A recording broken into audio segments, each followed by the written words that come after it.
অনেকে চেষ্টা করবে পায়ে পা লাগায় একটু ঝগড়াটি করা যায়। খবরদার ওই ফাঁদে পা দেবেন না। মাটির দিকে তাকায় চলবেন, কিন্তু নিজের দুর্গ ঠিক রাখবেন।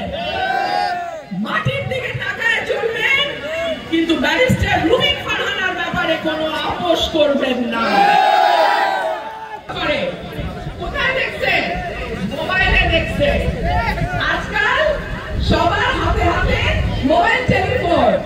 মোবাইলের মধ্যে নেট ভরে তারা সারা দেশের খবর জানতে পারে, কিন্তু সেই সাথে ঘরে বসে আমাদের মা বোন তারা যাতে কিছু উপার্জন করতে পারে, আয় করতে পারে, ইনশাআল্লাহ সেই কারিগরি প্রশিক্ষণের ব্যবস্থাও আমি ব্রাহ্মণবাড়িয়াতেই করব। একটা কথা বলে দেই, নির্বাচন কিন্তু ফেব্রুয়ারিতে হবে, এইটা ধরেই আমরা আগাবো ইনশাআল্লাহ।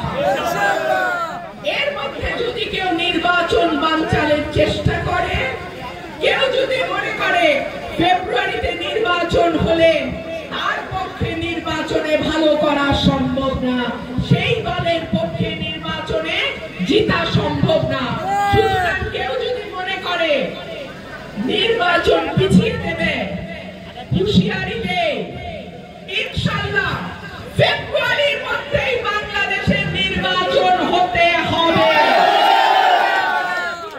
আমাদের আগামী নির্বাচন অনেকেই মনে করে আওয়ামী লীগ নাই সুতরাং সহজ হবে। নির্বাচন কিন্তু সহজ হবে না ভাইরা। এখন থেকে আপনাদের প্রস্তুতি শুরু করতে হবে। আমি আজকে তাল শহরে মিটিং করে হয়তো ঢাকায় চলে যাব, কিংবা শাহবাজপুরে আমার বাড়িতে যাব, কিন্তু এলাকায় আজকে